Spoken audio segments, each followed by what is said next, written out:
So in life, you know, there are moments when you stop and ask yourself, how did I get here? Like, why am I standing here?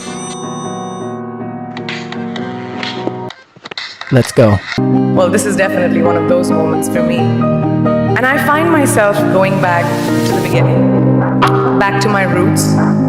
I was born to incredible parents, amazing parents who served as doctors in the Indian Army. I was the firstborn.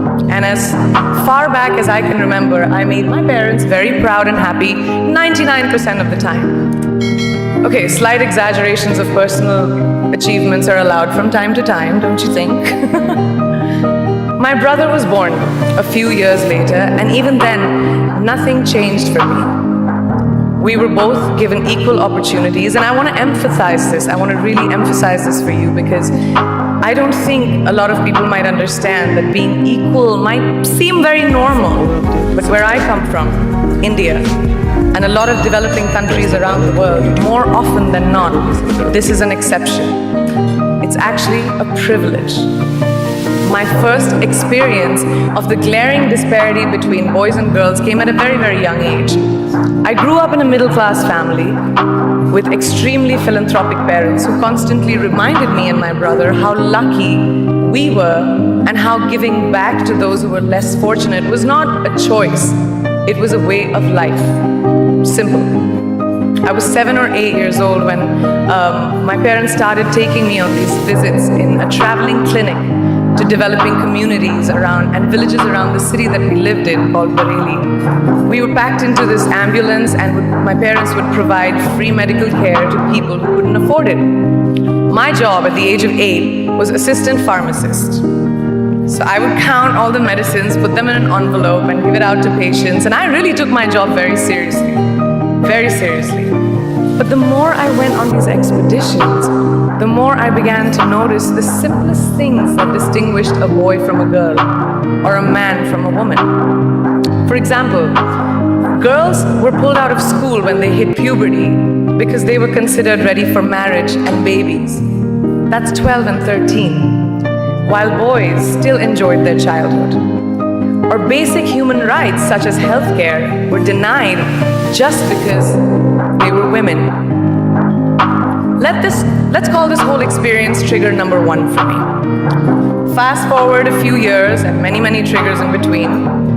Like a producer-director, for example, early on in my career, I must have been about 18 or 19, telling me that if I didn't agree to the ridiculous terms or painfully low salary in his movie, that he would just replace me. Because girls are replaceable in the entertainment business. That was a memorable one.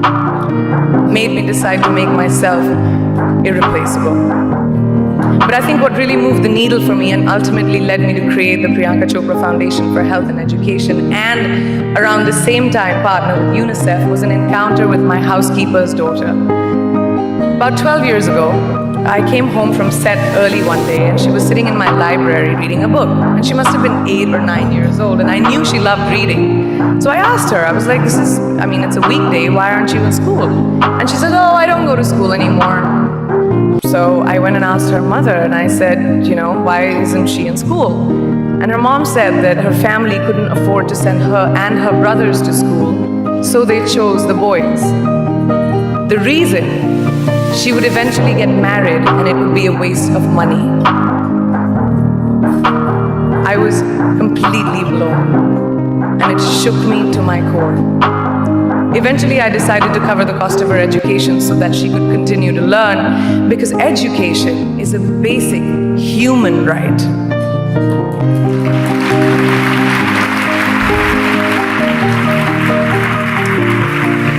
And a huge necessity, especially today.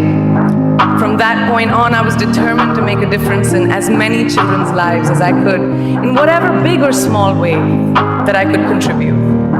There's a really, really beautiful quote that I read recently, and I think it's absolutely appropriate to explain what I'm trying to say today. The hand that rocks the cradle, the procreator, the mother of tomorrow, a woman shapes the destiny of civilization. Such is the tragic irony of fate that a beautiful creation such as a girl child is today one of the gravest concerns facing humanity. Girls have the power to change the world. It is a fact, and yet today, girls are more likely than boys never to set foot in a classroom, despite of all the efforts and progress made over the last 2 decades. I'm just going to give you a stat, more than 15 million girls of primary school age will never learn how to read or write compared to 10 million boys. Primary school, it's the beginning of our future. Over the last 11 years, I have witnessed firsthand the incredible work that UNICEF does for children around the world, especially victims and survivors of child marriage, displacement, war, sexual violence. But there is still so much work to do. And for me, that is the fuel to my fire. The reason I am so committed to this cause, and that is where my passion stems from, because I know that a girl's education not just empowers families, but communities and economies. A result of her education, we all do better. It's just as simple as that. As entertainers and influencers sitting in this room, I feel that it is our social responsibility to be a voice for the voiceless, which is why I applaud each and every woman in this room for being such a badass.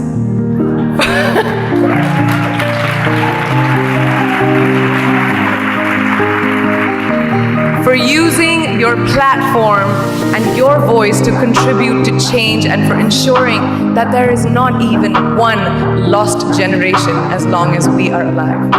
For more updates, subscribe and press the bell icon on YouTube and never miss another update.